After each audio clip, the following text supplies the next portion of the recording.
Hi everyone, kachori ఎలా prepare చేసుకోవాలో చూసేద్దాం. ముందుగా ఒక 1 కప్ వరకు మైదా పిండి తీసుకొని కొంచెం హాఫ్ స్పూన్ సాల్ట్ కూడా యాడ్ చేసుకొని ఆ తర్వాత ఒక 1 స్పూన్ వరకు నెయ్యి కూడా యాడ్ చేసి పిండి మొత్తం గట్టిగా కలుపుకోవాలి. లూజ్ చేయకూడదు.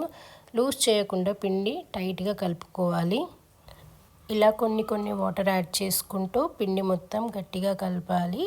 ఇలా పిండి మొత్తం గట్టిగా కలిపిన తర్వాత ఒక హాఫ్ అన్ అవర్ వరకు నానబెట్టుకోవాలి. అది నానే అంతలోపు స్టవ్ పైన ప్యాన్ పెట్టుకొని ఒక 2 టేబుల్ స్పూన్ ఆయిల్ యాడ్ చేసి ఒక 1 స్పూన్ ఆవాలు, 1 స్పూన్ జీరా కూడా యాడ్ చేసి ఒక 1 కప్ వరకు ఆనియన్స్ కూడా యాడ్ చేసుకోవాలి. ఆ తర్వాత పచ్చిమిర్చి కూడా యాడ్ చేసుకొని కొంచెం ఫ్రై అవ్వనివ్వాలి. ఆ తర్వాత ఒక హాఫ్ స్పూన్ వరకు పసుపు కూడా యాడ్ చేసి మొత్తం మిక్స్ చేసుకోవాలి. ఇలా మొత్తం కలిపిన తర్వాత ఆలుగడ్డ తీసుకొని ఉడకపెట్టుకొని మొత్తం పీల్ ఆఫ్ చేసుకొని ఉడకపెట్టి స్మాష్ చేసుకోవాలి.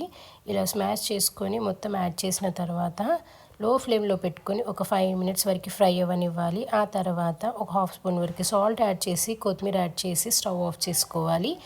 ఆ తర్వాత మైదా పిండి ఉంది కదా, చిన్న రౌండ్స్గా చేసుకొని చపాతీలా చేసుకోవాలి. ఎంత వీలైతే అంత సన్నగా చేసుకోవాలి, లావుగా చేసుకోకూడదు.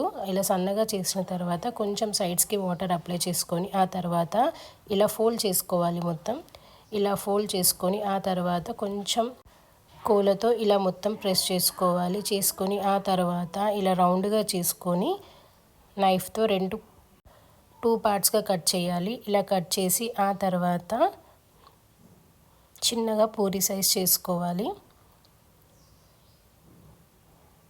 ఇలా చిన్నగా పూరి సైజ్ చేసుకున్న తర్వాత ఇందాక ప్రిపేర్ చేసుకున్న స్టఫింగ్ ఉంది కదా, అది ఒక 1 స్పూన్ వరకు యాడ్ చేసి ఆ తర్వాత సైడ్స్కి కొంచెం వాటర్ అప్లై చేసుకొని మొత్తం క్లోజ్ చేయాలి.